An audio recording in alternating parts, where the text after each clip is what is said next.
It never ceased to amaze me how people are suddenly surprised when they find out their favorite is racist. If y'all don't think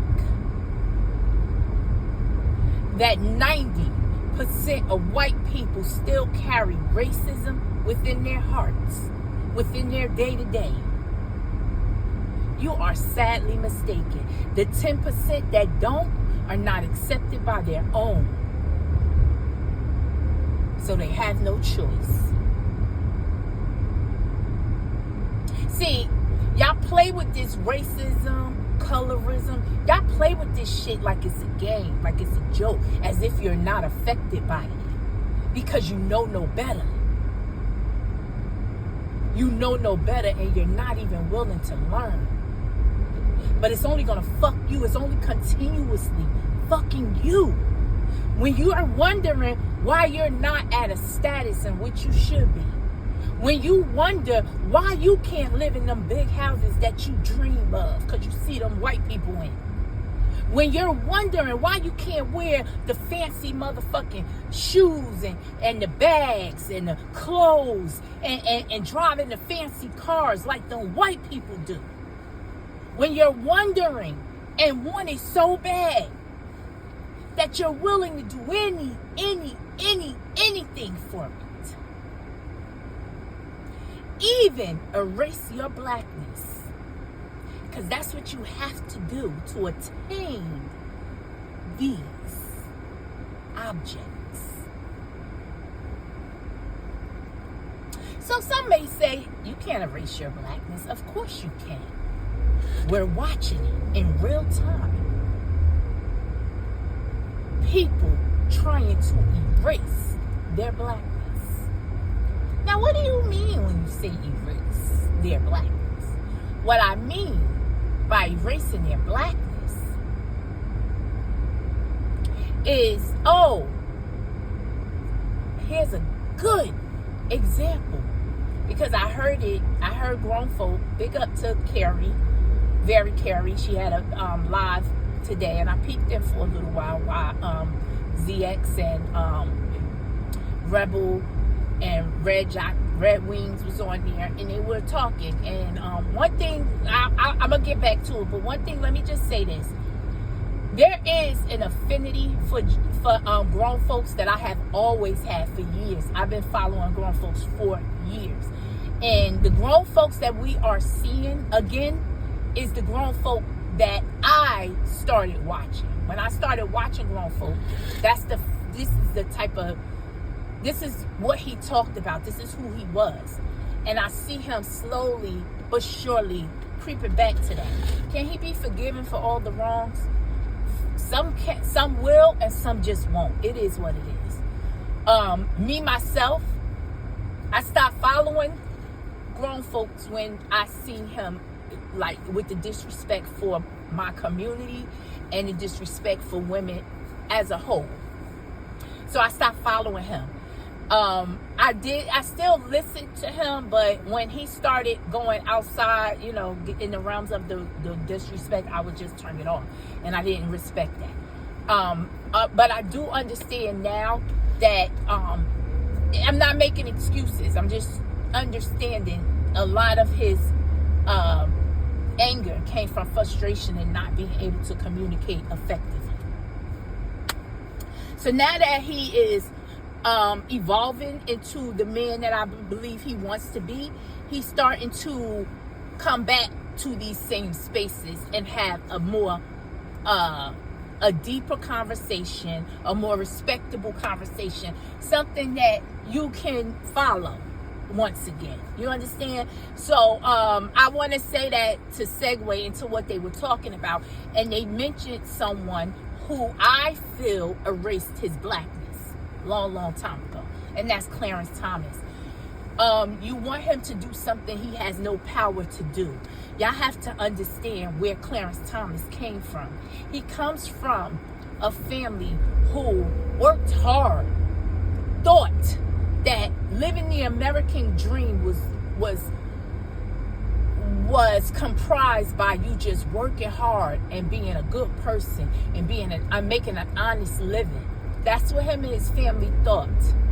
And he quickly found out when his family wanted to put him in the best schools. They wanted to give him the best education possible. However, when he got into those spaces, he realized he was amongst people that did not look like him. And they made a point his entire educational years to tell and show him that. Y'all have to watch his documentary to know what I'm talking about. So when you see where he came from in those days, it was important for him to prove he was like white people. It was important for him. So then we go to a place where they need the black vote. It wasn't that they wanted it, they needed it. So what better way to garner it than to place a black face on the Supreme Court? However, it came with a price. Yeah, we're going to sit you here, but you still have no power. You are just a face. Understand that. Not only are we going to place you here for you to be the face, we're going to give you a family, and you are to do as you are told to keep this status. Because now, you now have a duty for black people to look at you as the role model of something that is obtainable for them, which we know it's not. But, it ain't about what's true around these. It's never been that. It's about what they think is true, okay? So we think Clarence Thomas has all this power, but Clarence Thomas has none. He's worse. He's in a worse predicament than we are. And that's facts. We as a people need to get more into our history. Stop thinking, oh, we're not in those times. No, we are in worse times, because what they have done successfully is turn us against each other. Successfully.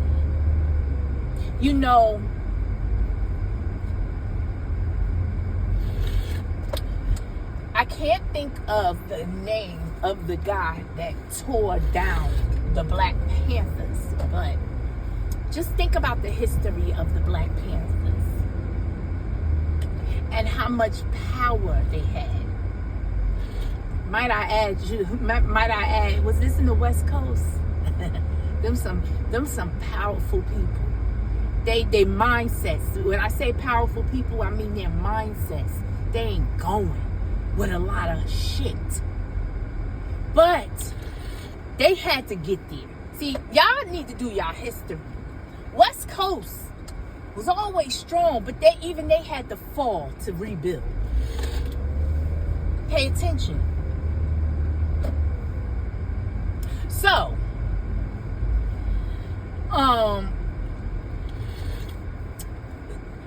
what I'm saying is this. Yes, things changed in the black community. And it's just one thing. Money. The access to money. The desire for more money has put us where we're at today because of the evil deeds we are willing to go through to get it. That's what has put us where we are today. And this is what's going to keep us where we are today. I have said this plenty of times, but I'm going to say it again. Imagine if we took our power back. And when I say power, I mean money. Money equals power. It's what you do with the money that makes it evil. But imagine the positive we could get out of money. Why do you say that, baby? I'll give you one example. Think about the Chinese restaurant in your area. All of them. Because they're like little variety stores, pocket stores. They're at every corner damn near, right? So think about how they earn their living by selling food. So who is patronizing them to help them with this living? Black people. 80% of their revenue comes from the black dollar. So imagine if 80% of us took our money away from them. Do you think their restaurant would be able to prosper? But on the other hand, do you think we would starve? See, when you start thinking about things that way, you should be able to make better judgment. If I didn't patronize you, could you sustain? Would you be able to survive? But if you don't patronize me, if you don't sell me your goods, could I? When you think about that, the choice should be easy. I'm just saying. That's just my thoughts. Y'all let me know what y'all think. Comment down below. And I'll talk to y'all again. Peace.